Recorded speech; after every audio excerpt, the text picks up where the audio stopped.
दोस्तों, क्या हुआ जब एक लड़का अपनी बहन को कपड़े दिलाने मॉल गया, लेकिन मॉल के मालिक ने उन्हें यह कहकर भगा दिया कि तुम्हारी औकात यहाँ कपड़े खरीदने की नहीं है।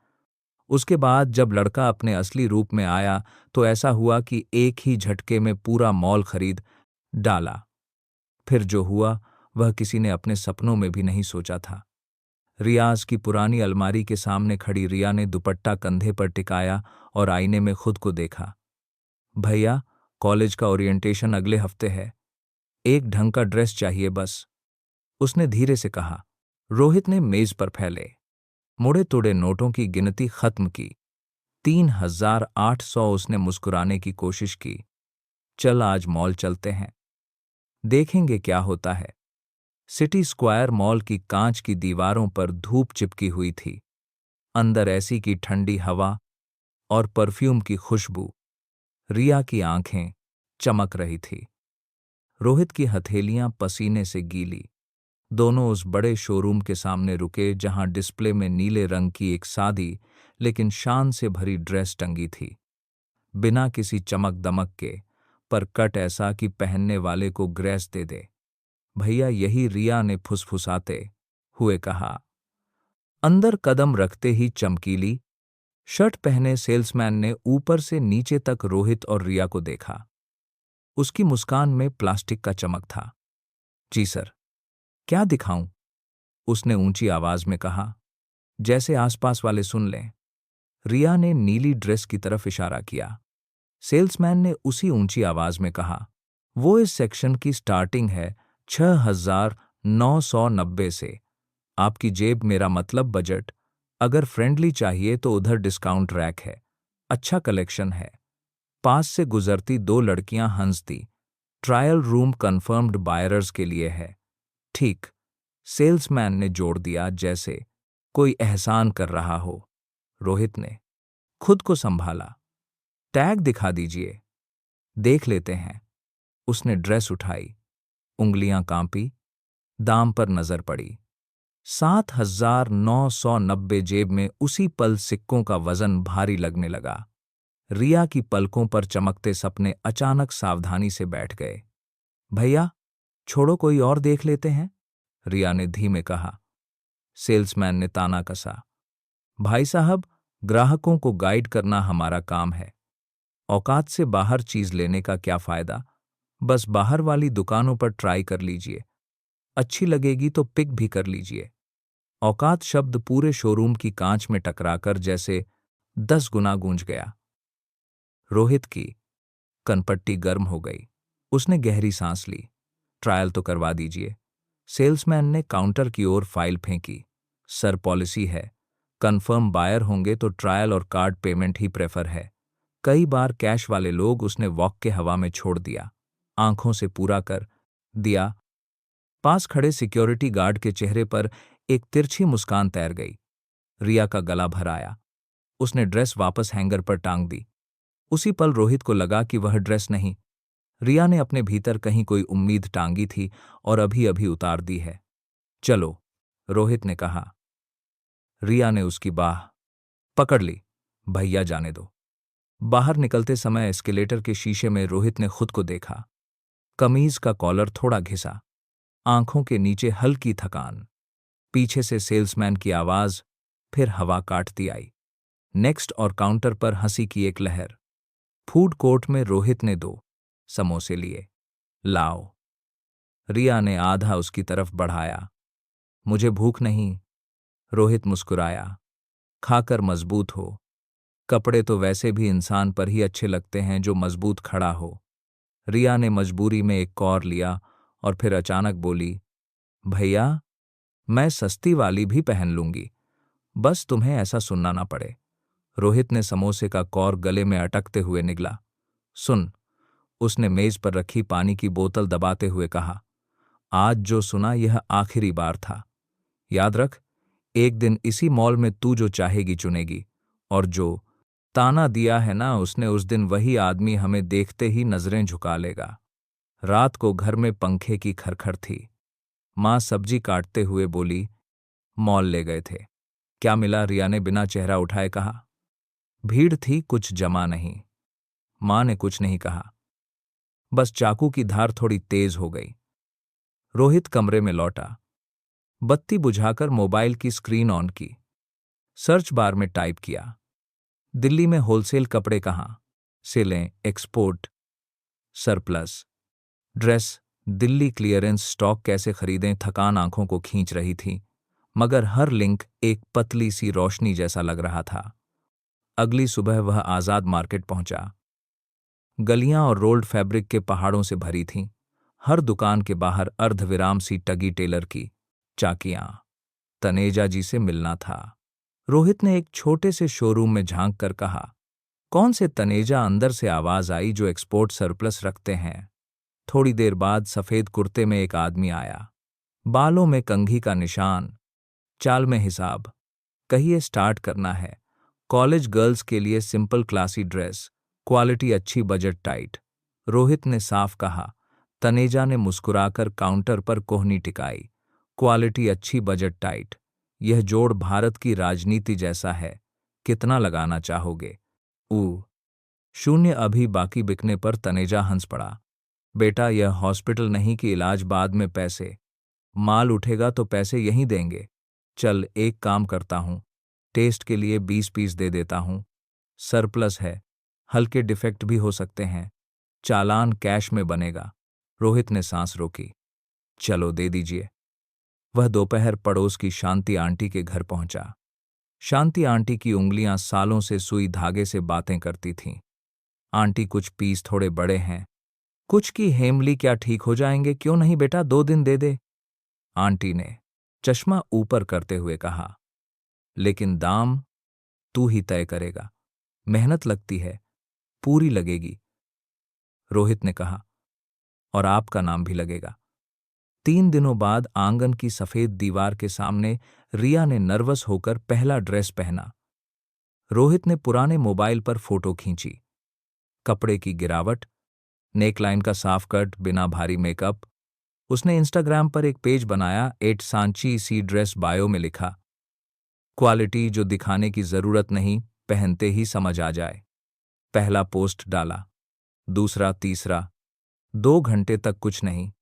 फिर एक डीएम, भैया यह ब्लू साइज एम है, कॉलेज में फ्रेशर्स पार्टी है। रोहित ने मुस्कुराकर टाइप किया, हाँ, कल डिलीवर कर दूंगा। ट्रायल के बाद पसंद ना आए तो पैसे वापस। अगले दिन डिलीवरी के लिए उसने पुराने स्कूटर पर पेट्रोल भरवाया। 120।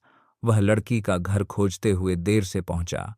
लड़की ने ड्रेस पहना, आईने के सामने घूमा और बोली, भाई, काट लेना, 200 कम। ऑनलाइन इससे सस्ता मिल रहा। रोहित ने एक पल सोचा, मुनाफा वैसे ही पतला था।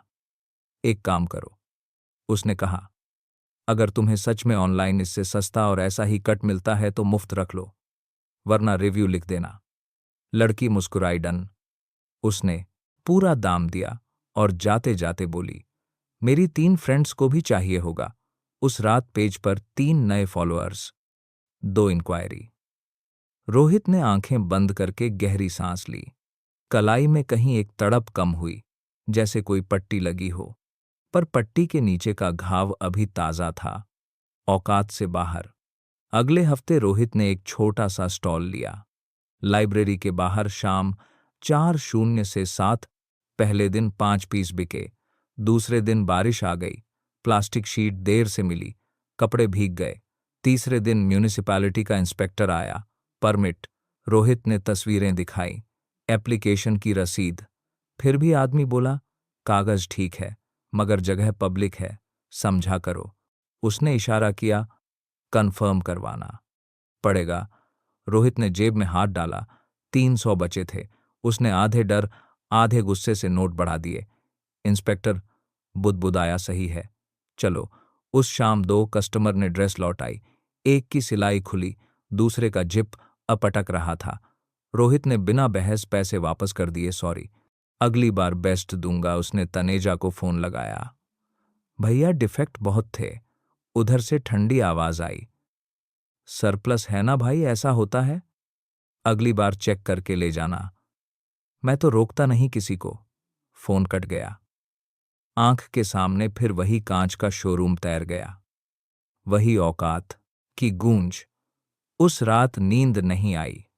छत के पंखे के नीचे लेटे उसे लगा जैसे छत नीचे आ रही है, जैसे दुनिया धीरे धीरे सिर पर रखी जा रही हो और कहाँ जा रहा हो, थाम सको तो थामो।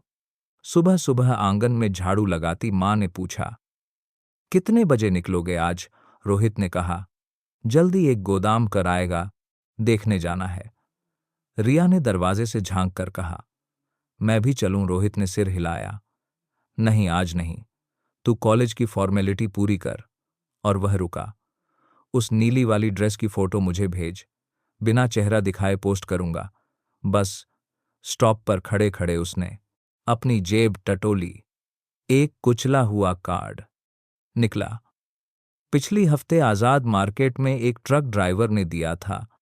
क्लियरेंस सेल बंद हो रहे आउटलेट का stock, season and liquidation. Card पर एक नाम अंकित था, अंशुमान सप्लाई कंसाइनमेंट, और लिक्विडेशन नीचे छोटा सा पत्ता, ओखला फेज 2 गोदाम। 7 ओखला की धूल और डीजल की गंध में वह गोदाम के सामने पहुंचा। लोहे का भारी शटर, पास में चाय वाले की ठेली। भैया, यह गोदाम किसका?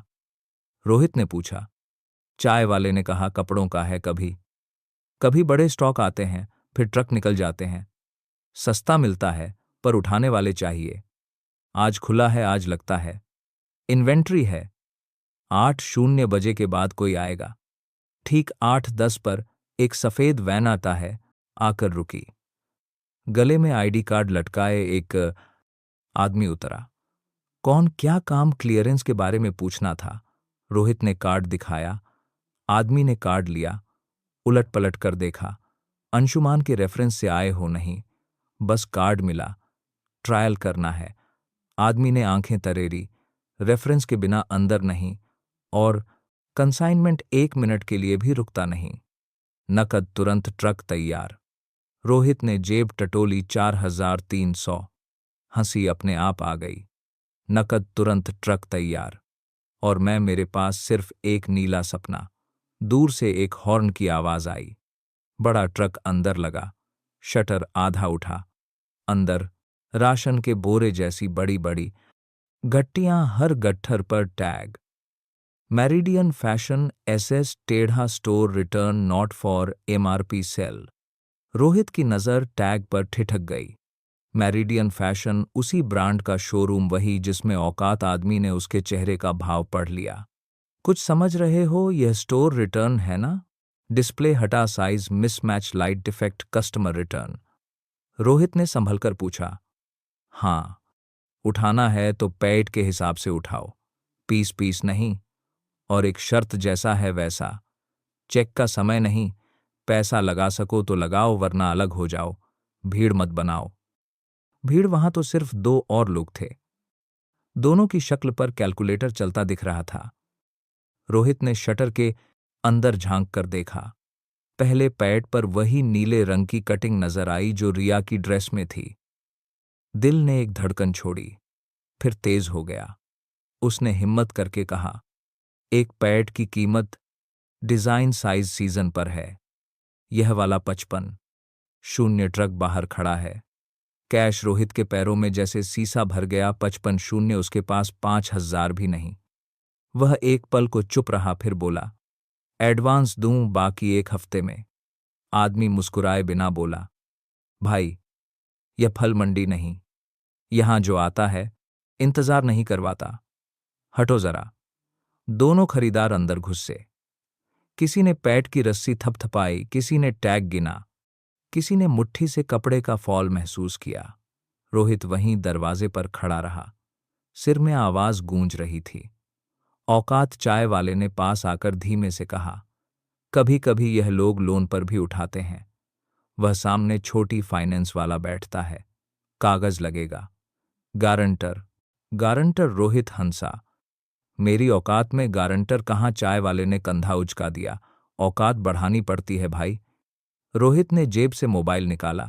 रिया की वही नीली ड्रेस वाली फोटो खुली।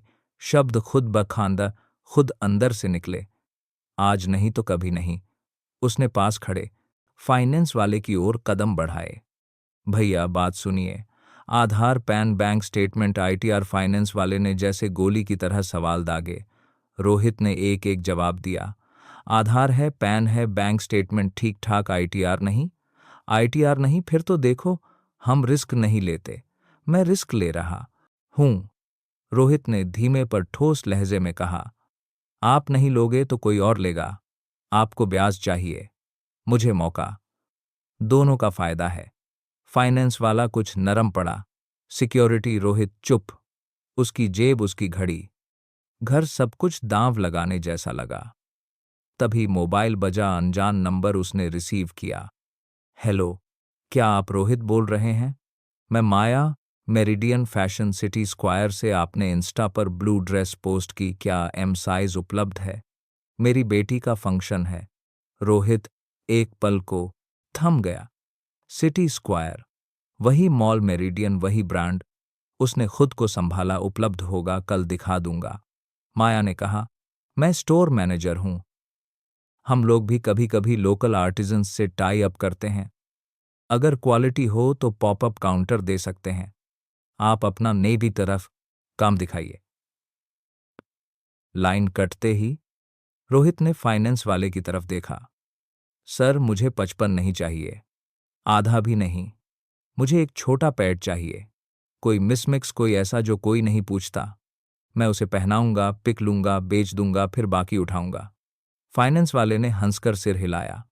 तुम्हें माल उठाना नहीं, कहानी उठानी आती है। ठीक है, एक छोटा लोन 10,03 हफ्ते, ब्याज मोटा होगा। तैयार हो? रोहित की आंखों में मौसम बदल गया। हो शटर के भीतर सामान खड़खड़ाया। रोहित ने पहली बार उस लोहे की गंध में चमेली सी उम्मीद महसूस की। उसके कानों में उस दिन की वही आवाज लौटी। औकात से बाहर, पर इस बार उसने मन ही मन जवाब दिया। औकात बाहर नहीं, अंदर बनती है। गोदाम के अंदर कदम रखते हुए उसने पीछे मुड़कर चाय वाले से कहा, भैया एक नींबू पानी उधार। चाय वाले ने मुस्कुराकर बोतल आगे कर दी। लौटा देना जब औकात बन जाए। रोहित ने बोतल होठों से लगाई। ठंडा पानी भीतर उतरा, जैसे किसी ने पेट की आग पर हाथ रख दिया हो। उसने छोटे पैड पर हाथ रखा। कपड़े की ठंडी खुरदुरी सतह में उसे रिया की हंसी का एक कोना, मां की थकान का एक सिरा और अपनी रातों की जाग का पूरा भार महसूस हुआ। उंगलियां कस गईं। बाहर ट्रक का हॉर्न बजा। फाइनेंस वाले ने कागज आगे किया। पेन की निब कागज को छूते ही रोहित ने एक पल आंखें बंद कर ली। सिटी स्क्वायर का कांच, नीली ड्रेस, औकात, सब एक फ्रेम में आ गए।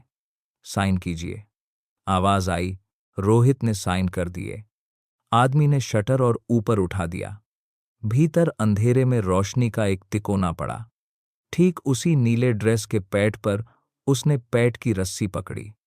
भैया, गोदाम वाले से कहा, यह वाला उतार दीजिए। और एक बात और, अगर कभी मेरिडियन का पुराना स्टॉक ज्यादा आ जाए, मुझे पहले बताइएगा। गोदाम वाले ने भौहें उठाई। क्यों? रोहित ने हल्की मुस्कान से कहा, क्योंकि एक दिन मुझे सिर्फ स्टॉक नहीं, हिसाब भी खरीदना है। गोदाम में आवाजें घुमड़ रही थीं।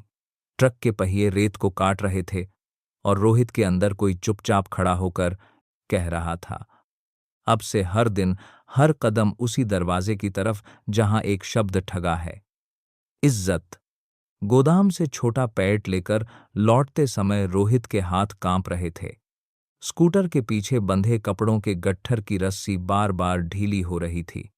हर स्पीड ब्रेकर पर लगता जैसे यह गट्ठर उसकी किस्मत है, गिर गया तो सब खत्म। लेकिन उसने हिम्मत नहीं छोड़ी। घर पहुंचते ही आंगन में गट्ठर रखा। मां चौंक गई। यह सब क्या है बेटा? रोहित ने हंसकर कहा, बस कुछ काम शुरू कर रहा हूं। मां ने गहरी सांस ली। तेरा बाप भी कहता था, हर बार कुछ शुरू कर रहा हूं, फिर सब आधा छोड़ देता। यह सुनकर रोहित की आंखें भर आई, मगर उसने कुछ नहीं कहा। रिया ने गट्ठर खोला। वही नीले कटिंग वाली ड्रेस का ढेर। उसकी आंखें चमक उठीं। भैया, यह तो बिल्कुल वैसा ही है जैसा मॉल में था। रोहित ने उसकी ओर देखकर कहा, यही तो खेल है बहन, जो वहां औकात से बाहर था। वो यहाँ मेरे पैट में पड़ा है। अगले ही दिन उसने पास के कॉलेज में छोटे छोटे पर्चे बांटे। लिखा था, सांची से ड्रेस पहने, अगर पसंद ना आए तो पैसे वापस। लड़कियों को यह लाइन सबसे अलग लगी। पहले हफ्ते में ही 12 ड्रेस बिक गई। पैसे हाथ में आए तो उसका आत्मविश्वास और बड़ा हो गया। लेकिन मुश्किलें यहीं से शुरू हुई। तीसरे हफ्ते में ही 3 लड़कियों ने ड्रेस वापस कर दी। कहीं सिलाई खुली, कहीं झिप अटक गई। रिफंड देना पड़ा। नफा घटते घटते घाटे में बदल गया। उस रात उसने खाता खोला। कर्ज बढ़ रहा था लेकिन ऑर्डर भी आ रहे थे। वह सो नहीं पाया।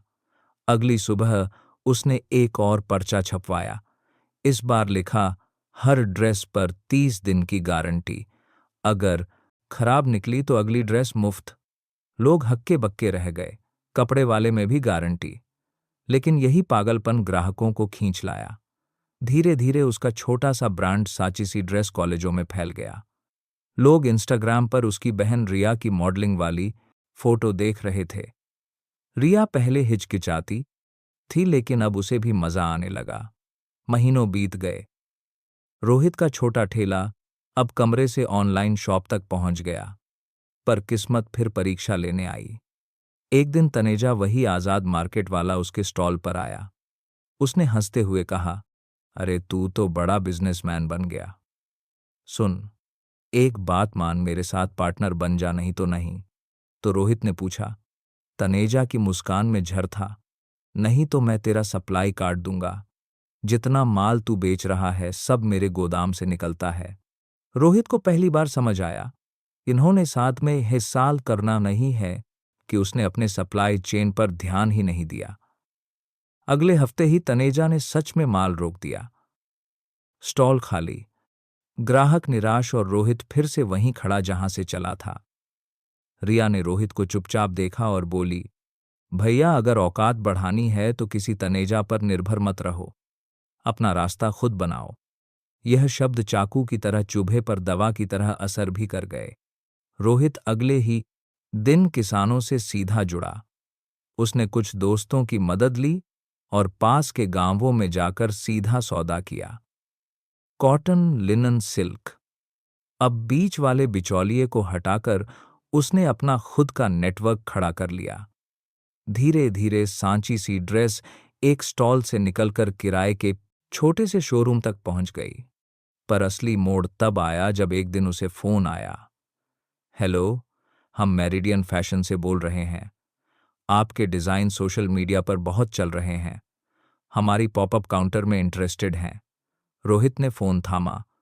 वही मेरिडियन फैशन, वही ब्रांड जिसके शोरूम में उसने बेइज्जती झेली थी। उसकी आंखों के सामने फिर वही सीन घूम गया। सेल्समैन का ताना, बहन की आंसू भरी आंखें और वह शब्द औकात से बाहर। उसने फोन पर जवाब दिया, हाँ इंटरेस्टेड हूं, बताइए कब मीटिंग है। कॉल कटने के बाद वह कुर्सी पर बैठा और लंबे समय तक छत घूरता रहा। दिल धड़क रहा था। दिमाग कह रहा था, यह मौका है हिसाब बराबर करने का।